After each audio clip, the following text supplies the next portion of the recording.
Alright, ladies and gentlemen, today we are going to go over some stuff and installing some stuff that is a real touchy subject for some people, and I'm not too sure why. And what that is safety equipment. I don't know what it is. There's two people. Those who care a ton about their safety and those who don't care about their safety. And it seems like a lot of people don't care about their safety. I see it all over the internet. I hear it from everybody. Oh, my fire suit's $1,500. Oh, parachute. It just goes on and on and on. At the end of the day, this stuff is mandated because something happened. It's like airplane crashes and safety. They didn't think to do this stuff until an airplane crashed and they figured out what was wrong, and they're like, okay, we need to change this so it doesn't happen again. Same thing that the SFI and NHRA have done. Car crashes, someone dies, they go over investigation, the whole thing. Why did he die? Oh, he went 220 mile an hour into a wall and his neck snapped because his head snapped forward. Hence Hans device in a lot of, faster classes. Fire systems, fire suits, window nets, cages. I mean, there's a ton of safety stuff. So what I got today, I don't know if I told you guys, but I am now an RJS racing equipment authorized dealer. I hooked up with Sean, and we got the ball rolling on it, and I got a big old package of safety gear that I purchased. Just because I'm a dealer doesn't mean it was free. Because I'm not going to the track without some safety gear. I don't have a full 20A fire suit, but I will be buying one this winter. Oh, what we got here today is a fully custom window net that I measured out, and some more stickers. So I measured this off my car.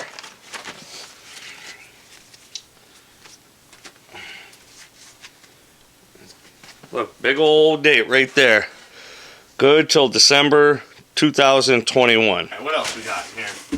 This is an engine diaper. Now, this is not LS specific, but I did talk to Sean, and he said this fits his pretty well. He's got an LS powered car. And this thing right here is going to save track time. You don't want to be the guy to oil down the track. So this is going to save track time. This can keep you out of the wall. You get oil up under the car, under the rear tires, 130 mile an hour because you just kicked the rod out the side of the block, because I know a lot of people about that stock bottom end life and aren't the best tuners.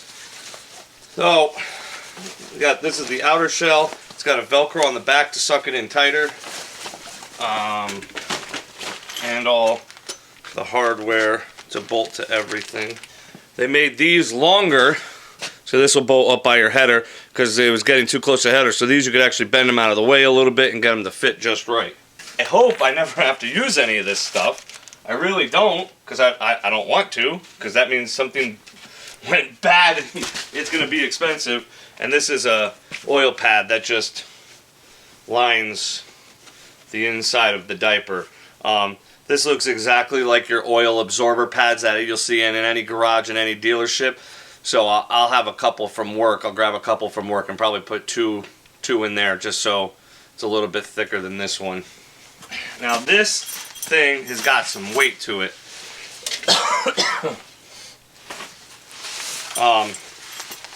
This is a tranny shield, tranny blanket. And this just literally wraps around your transmission, and if it grenades, it's supposed to catch all the material. It's got two straps to wrap around, big heavy duty buckles, and then it's going to have two straps to go up to your bell housing so it prevents it from sliding. Yep. The thing's kind of heavy. Like it's got some meat to it. It's got to stop spinning at high SRPMs. These things come long. And when you get them into place, you can cut the slack off and just burn the ends. So this is the front. Alright, with the 2 straps on the front. This is the back with the Velcro.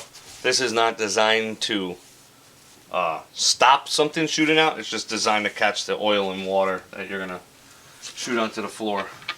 Alright, let's try to get this blanket in here. I have a feeling this is going to suck with everything bolted in already.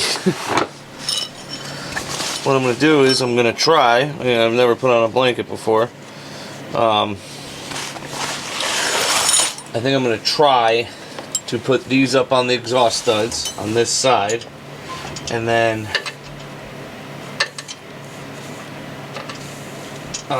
try to feed it under, and then bring it up the other side. We'll see.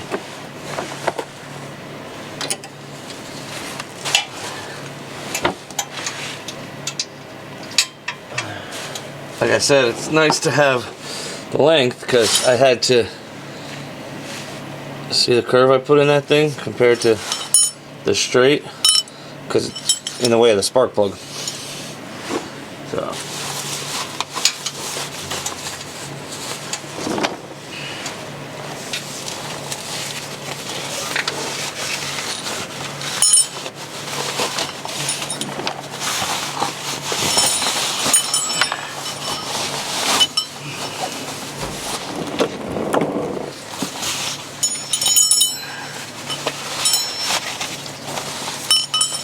okay, I got the diaper on. That super sucked being in the car. At least I didn't have motor mounts to go around, because that would suck even more. Let me show you. So these come up, the 2 straps come up, and what I did was I drilled a hole through my motor plate and just bolted it. But you can see they go down each side of the crank there. Now, mind you, it's not an LS specific diaper, but you can see it covers everything that needs to be covered. It's got a nice Velcro strap on the back there to keep it tight away from the flywheel. The only thing I don't know what to do is about that. I'm thinking about drilling a small hole, just putting a slit through the diaper to run this hose through so it's fully over, but I don't know. I would just say it's not SFI rated, so I don't really care. We'll see, I guess. But now we have to put the tranny, I'm stuck. We have to put the tranny on, and what I did was I just, like a normal seatbelt, and got it to work. So that's that. Oh, this is going to be fun to loop over the top of the tranny. There's a bunch of wiring, there's hoses, there's a dipstick, and we'll get this. You don't want it all the way up on the bell housing. You want it a couple inches where, you know, all the main crap is that usually goes bad. Your sprag and all that crap that can explode. We'll get this over. The only thing is I've never taken out the upper transmission bolts, bell housing bolts, with it in the car. That got put together outside of the car, and then the whole thing got slung in. So we're going to see how hard it is to get in there. Alright, tranny blankets in. It was easier, but it was harder than the engine diaper. It was easier because it was just easier to get on. You can see it's wrapped all the way around. Let me show you how.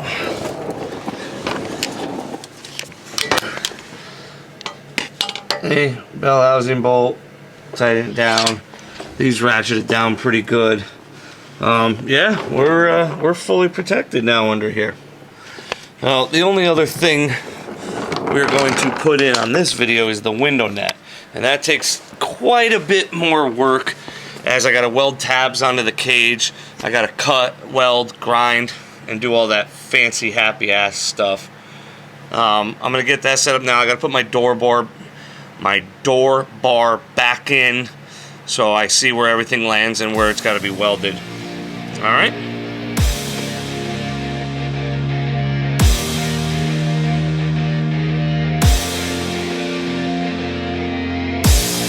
Okay, you fucking with the facts. So why you said, are you ready for the best? Let's go. Yeah, I said I got this, I'm in it. I'm hella filthy, so I got this, I'm winning. I'm not a quitter, so I'm not fucking quitting. Just try to stop me and you'll drop dead missing. I'm on my way to the top now, listen. I ain't never gonna stop, too driven. I ain't never getting lost, got vision. I'ma make this shit hot, ignition. Yeah, y'all give me facts, not fiction. Then you know I fucking listen, cause I'm on a fucking mission. Man, you got to be driven, cause this world is unforgiving. You're the only one that's winning, or the only one that's quitting. So get up and stay committed, don't be asking for permission. Okay, so the window net's all done. I got all the tabs welded on. You can see the tab down here. Probably not, because you can't see it. I'll show you. I got all the tabs welded on. I got a tab here, tab, and it slides in. I got to get 2 pins just to hold the bottom bar from sliding back and forth. But what I'm going to show you how that works, and it's a really nice mount. But what I got to do first before I put the seat and mount back in is I got to make a seat mount where it mounts to the back of the cage. These seats require a 5-point mounting system. So what I did was I just welded this up. I don't know, why is it so dark over here? Sorry. Nice colors in there, huh? And this is literally just going to bolt to the back of the Kirky, so it's another point of mounting. And you got to weld this to the crossbar on the cage. So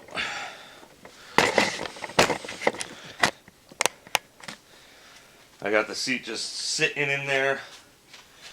Got a, quick measurement, and I got to see if that'll work. I gotta take a little off of it. I gotta round it out a little. No, it pushes it up too high. Now I'll take a little off of it. Oh, I cut it, shaved it down, and put a good notch in it. I gotta always, I don't know if you're like me, but when it comes to Sharpies, when I'm doing fabricating stuff like this, I somehow go through 5 or 6 of them. I can never find them. But then they all appear when I clean up. Stupid.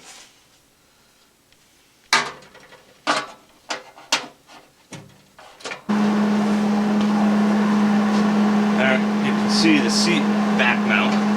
I mean, you can't see it from there, but you can see how much depth is in here. So I'm going to go ahead and drag the TIG over here and get this burned in all the way around. And I'm going to drill the seat.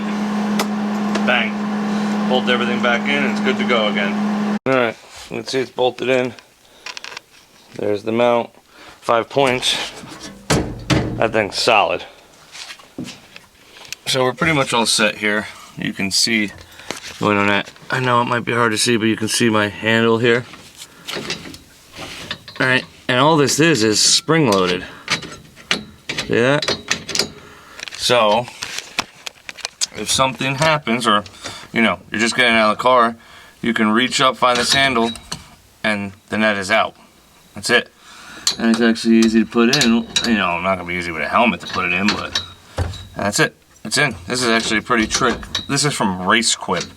I think this was. I'm not a huge fan of it, but it's nice for what it is. It's easier than that stupid seatbelt.